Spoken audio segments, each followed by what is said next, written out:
Marc, donc tu vas nous présenter ta première reconversion, donc du métier militaire à ton premier emploi civil. Alors, la première reconversion s'est faite en 1990, c'était à l'époque à l'état-major de la force d'action rapide. Et j'ai décidé de partir, et donc j'ai répondu à des annonces du Figaro essentiellement, Figaro Économie, puisque je voyais tous les jours la presse dans mon bureau. Et je suis rentré au sein d'un cabinet de conseil en ressources humaines, cabinet international, Mercury Urval, qui est un cabinet suédois, leader à l'époque sur ce marché. Je faisais du recrutement et de l'accompagnement de dirigeants, d'équipes dirigeantes, et du coaching aussi. J'ai appris le coaching au sein du cabinet Mercury Urval. Je fais partie des consultants référents en matière de coaching et superviseurs.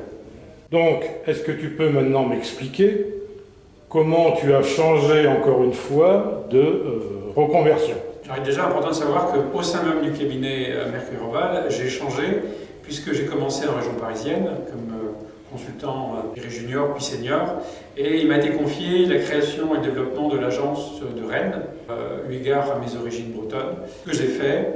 Et en 2007, le cabinet a décidé de se réorienter vers l'international. Ayant quitté Paris pour la province, il m'était un petit peu compliqué dans le cadre familial de retourner à Paris. Et nous avons donc décidé, mon dirigeant et moi, de nous séparer de bons amis. Et donc j'ai pris la décision de chercher une entreprise à reprendre, ce que j'ai fait.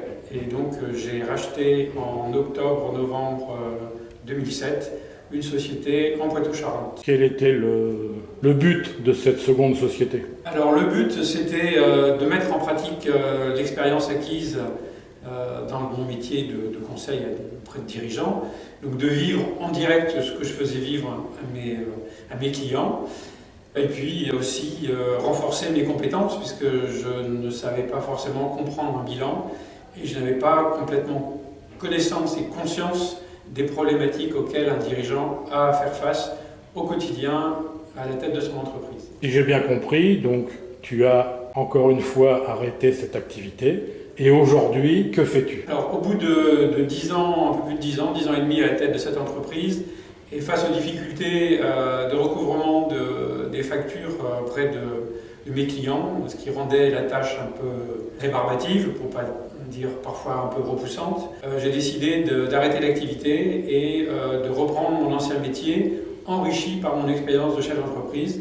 Et donc aujourd'hui, je suis consultant en recrutement, mais j'accompagne également les dirigeants dans la mise en place d'un vrai système du management, une véritable organisation du management, et à faire monter ses collaborateurs en compétences pour renforcer en fait la puissance de l'entreprise sur son ou ses marchés. Ok, encore une question.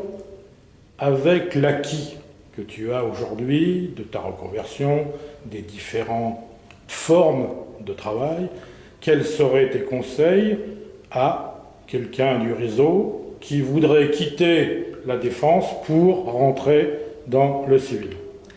Alors le conseil, je dirais, le plus important, c'est la réflexion sur le projet professionnel.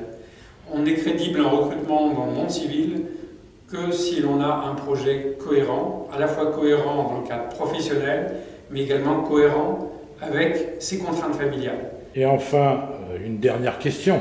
Qu'es-tu capable d'apporter au personnel, aux membres du réseau de reconversion Implique Action? Alors, je peux apporter beaucoup de choses. D'abord du soutien. C'est vrai que c'est un moment parfois difficile de quitter l'institution. Également ma connaissance du contexte de l'entreprise, que ce soit pour reprendre une entreprise ou pour appartenir à ses équipes dirigeantes. Également, comme je fais du recrutement, je peux aussi permettre à des candidats issus de l'institution de mieux formuler leurs recherches et, le cas échéant, les aider à rentrer dans